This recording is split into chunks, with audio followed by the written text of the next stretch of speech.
Welcome to our EVS class. Today we are going to our last chapter, number 25, our Earth and Space.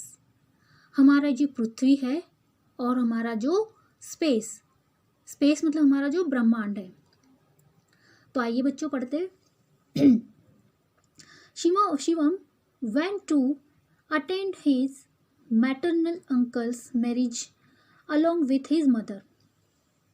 Shivam and his mother were coming back after attending the marriage. Shivam said to his mother, "We see many stars twinkling in the sky. Look there, mother. The moon is also shining. Some stars are shiningly brightly and some are shiningly faintly. Where do they go during the day? Tell me in detail about the moon, the stars, the earth and the sun."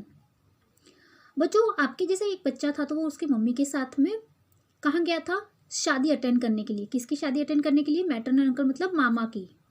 आप ये maternal paternal ये सारे जो relations है वो chapter number 1 में पढ़ चुके हैं ना.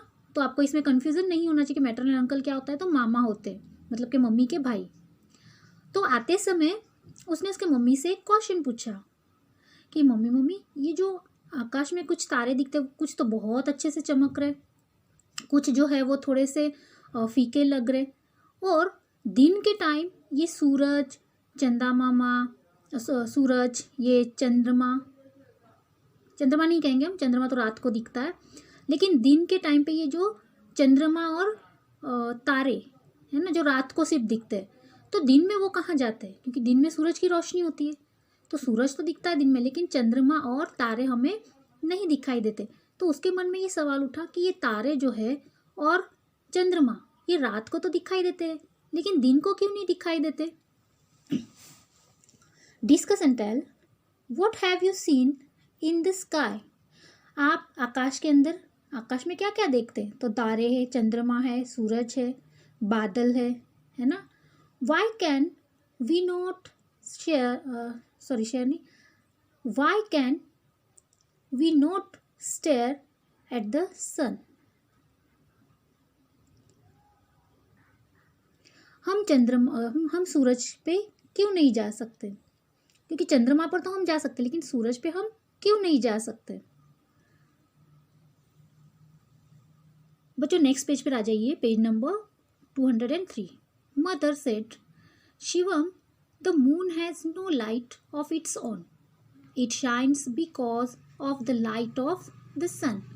The stars are far away from the earth, so they look smaller. The moon is close to our earth, so it looks bigger than other stars." तो जो टीचर मम्मी थे, मम्मी ने शिवम को कुछ बातें समझाई. वो बातें क्या थी? कि शिवम, मून जो है, मून मतलब चंद्रमा जो है, वो उसकी अपनी खुद की लाइट नहीं होती, उसका अपना खुद का उजाला या प्रकाश नहीं होता. तो वो क्या करता है? सूरज की रोशनी के द्वारा चमकता है. The stars are far away from the earth.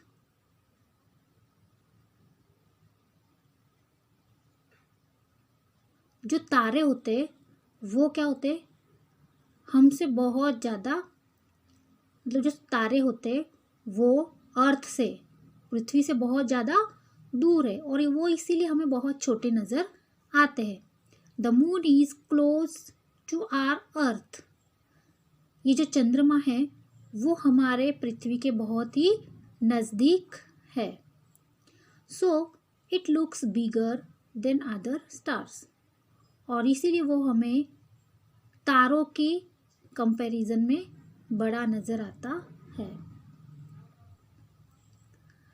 Shivam said, "See mother, one star among the others is shining very brightly and some stars can be seen fixed in a line. Why is it so?"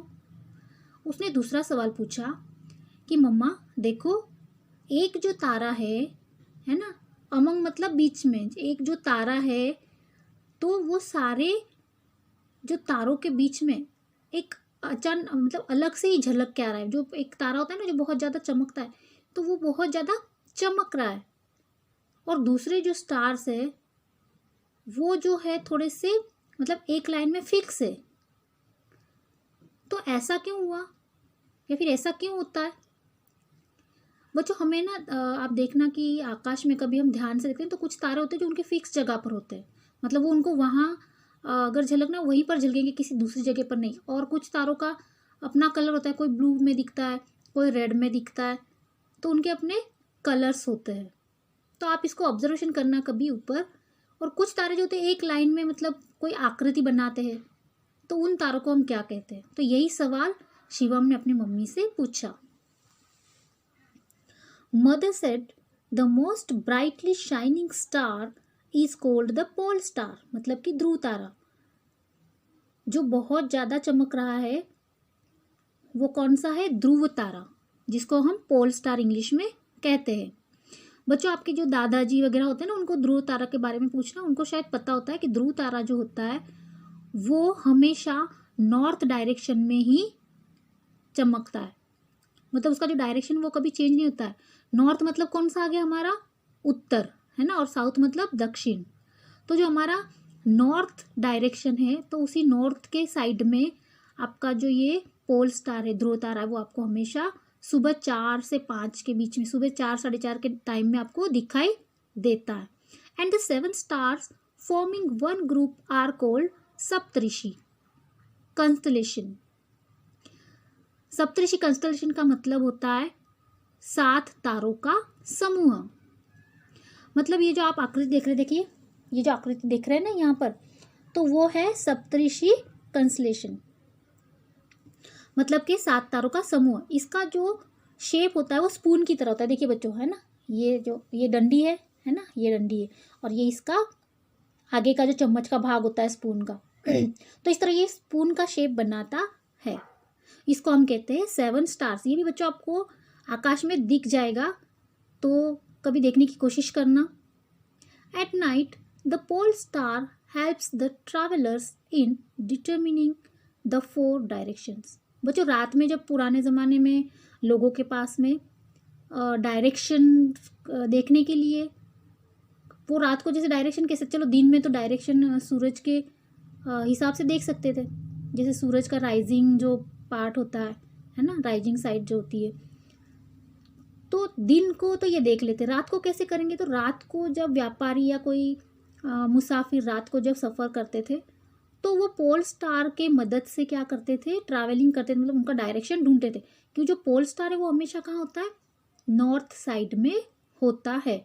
तो pole star अगर north में है तो उसके just opposite कौन सी होगी? हाँ बच्चों बताइए कौन सी होगी? उसकी जस्ट अपोजिट होगी साउथ, मतलब कि दक्षिण, है ना। तो इस तरह से वो क्या करते थे? डायरेक्शन ढूंढते थे। Shivam instead his mother